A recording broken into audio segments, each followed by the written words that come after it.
Hello everyone and welcome to another episode of Eat, Smoke, Drink. Today I am doing a cigar episode. If you've watched my previous episode, if you haven't watched my previous episode regarding the Boutique Whiskey Company Springbank 25, please watch it first because then I'll take you through that Springbank and why I'm pairing it with this cigar. And so here's the link up here. Now I am reviewing today the Arturo Fuente Eye of the Shark. Why am I reviewing this? Because it won Cigar of the Year. I'm an Arturo Fuente fan. I love Arturo Fuente. But it won Cigar of the Year, and I want to tell you, is it worth the hype? Is it not? And so today I'm going to review the Arturo Fuente Eye of the Shark and tell you what I think. Now, the reason why I'm pairing this with the whiskey, which I mentioned in the last episode, but I'll mention it quickly again now, is because this is quite a sweet whiskey. It's for a Springbank, it's relatively clean. It's a big whiskey, but it's not overpowering, and this is quite a spicy, strong cigar, and so I reckon the two will really complement each other. Now, if you can look at this cigar here, it's actually a strange format. It's a strange format. This particular cigar is a mixture of a bellicoso end torpedo and a box press square in the bottom. A really strange combination of shapes. Now, a lot of popular belief say that the Arturo Fuentes are mostly puros, which is single origin tobacco. Actually, it pretty much is. The internal of the cigar, the binder and the filler, is all Dominican Republic, and the wrapper is Cameroon wrapper, which is African tobacco wrapper. So you can pretty much say it's Dominican, but for some reason they use a wrapper from Cameroon. Now, who am I to question their judgment? I love Fuentes, generally speaking, so why not? So I'm going to start cutting and I'm going to start toasting.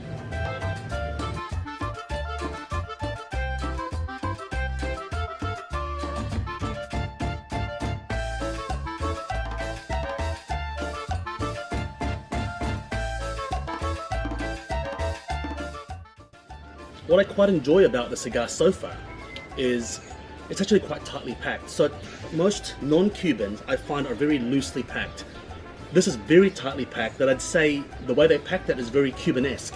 So it's quite an interesting packing style actually. So the draw is very medium, it's quite tight, medium.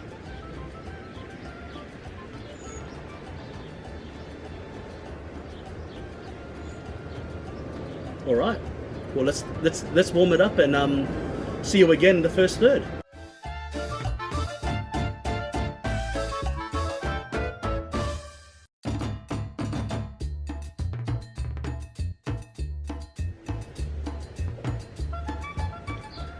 So just approaching the first third. It's a very nice cigar. So I always wait a little bit before I really think about what I'm smoking, because the first half centimeter is just still heating up the cigar, it's warming it up, so all the oils are starting to dislodge and things like that. You don't really want to be reviewing it right from the get-go. The puff is quite tight, so I just kind of loosen up a little bit, and it does loosen up quite a lot. But yeah, very tightly packed right in the tip here. So I'm getting quite a bit of spice, pepper, a little bit of almond amaretto, very intense marzipan flavors, but it's very savory, very peppery to begin with, and then the pepper subsides when I started approaching the first third. I'm getting a lot of kind of cedar notes, leathery, slight creaminess, but spice is a general flavor note of this particular cigar. And I'm also tasting quite a lot of the ferment of the tobacco. The ferment of the tobacco is a good sign. You start to pick it out with well-aged tobacco. When you smoke a very young tobacco, you taste green, like a very green, grassy, leafy kind of flavor. With the ferment, it sounds strange, but it's almost like a pickled, like a slightly pickled taste, and that's how you know that the tobacco inside is actually quite well aged. So far it's been a very good cigar. And the smoke output is actually medium. It's not very high at all. It's not thick smoke. It's actually a very medium to light smoke. But the flavor packs a punch. So don't let the smoke. The smoke and the flavor has no correlation with the flavor. The smoke thickness, sorry, has no correlation with the flavor. And definitely, this Springbank is a really great match for this cigar because man, it is quite a spice. I'm not saying it's hot, it's a spice, so it lingers in your mouth and the sweetness does taper it a bit. So see you again in the second third.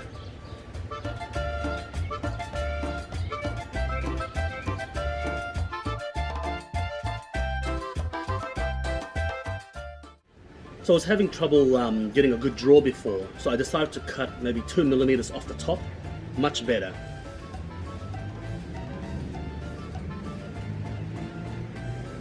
Much better draw. So make sure you cut enough in the top, because it is so tightly packed at the top there that it struggles to draw.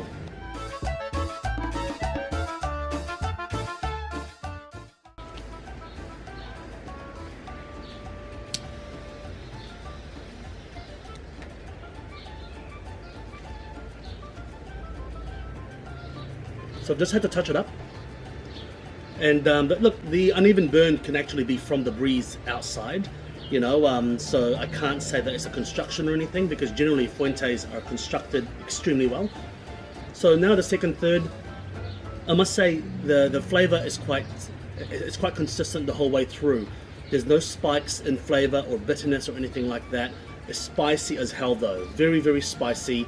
But coming through the next third, you're getting the second third, you're getting a lot more nuttiness, a lot more of that almond nuttiness that I'm tasting before. The spice is slowly but surely getting a little bit more intense, just a little bit, but still a very good smoke.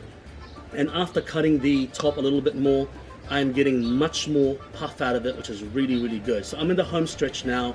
I'm not going to smoke this past that much more, because I can tell that with the progression so far, it's going to be very intense when you get to the end. And you know, like I said in my previous reviews as well, cigars are all about your experience, and if you try to force it to try and get your money's worth, try and get the last bit of tobacco, it's not always good.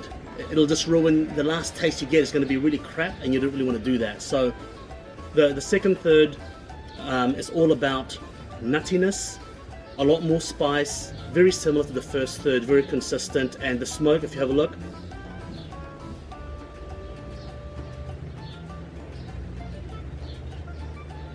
it's much better now because of the puff, much better.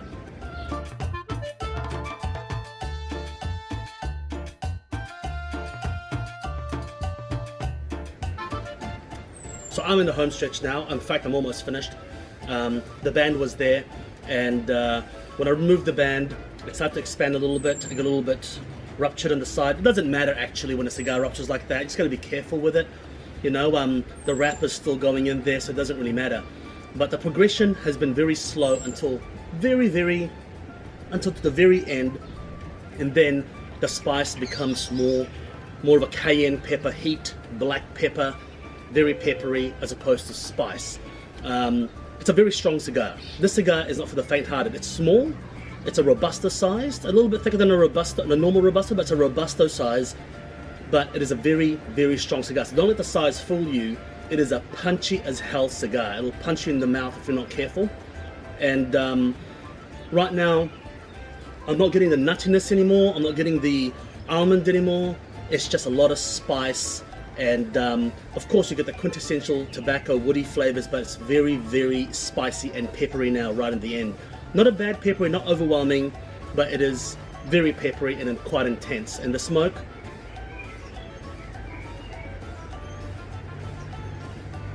it's still very similar, okay? Not oily, not overly thick, not overly massive the smoke-wise when it comes to smoke output, but been a very good cigar. So, in conclusion, is it worth buying? Well, a little history on it. This won the 2017 Cigar of the Year. It's about $12.50 US as a normal price, and it's readily available. When it became Cigar of the Year, you know, supply and demand, and it's, you know, as you know how that works, it suddenly became about 35 to 45 US dollars per stick. I mean, most online stores would have it at $45 per stick, which is a little bit of a annoying thing because there's no need to hike up the price.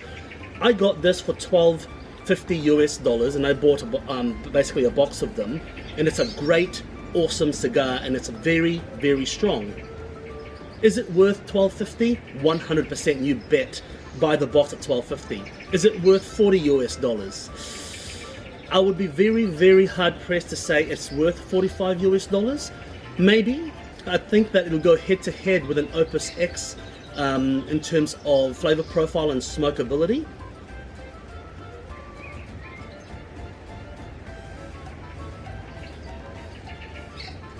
But personally, I'd struggle to justify 45 USD for one.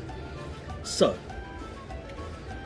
I say if you can find it for around about 12 to 15 USD, do it. Grab it, grab a box.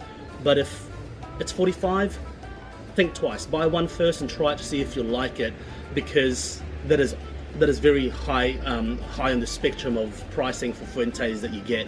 Especially, I mean, look, this is a special blend and all, but it's still very high in terms of pricing. And I always like to leave the last tiny sip. So the last thing I taste is the fine whiskey I'm having with a cigar.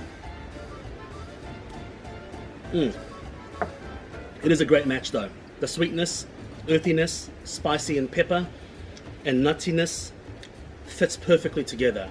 Thank you very much for joining me today. If you have any questions about the Fuente Eye of the Shark, please ask away. Have you had it? What are your thoughts? Do you think it was overhyped? You know, I don't usually go by the Cigar Aficionado top 25 because I've had a lot of these cigars in the past, top 25, and it's a little bit disappointing, but this one does not disappoint. Let me know your thoughts. Please hit subscribe, and I'd like to thank Sunny from Hillcrest Bottle O here in New Zealand, Hamilton, for sponsoring me on the Springbank 25, the boutique whiskey company iteration of it. And if you'd like to keep up with my future episodes, please hit that bell. And thank you very much for joining me today.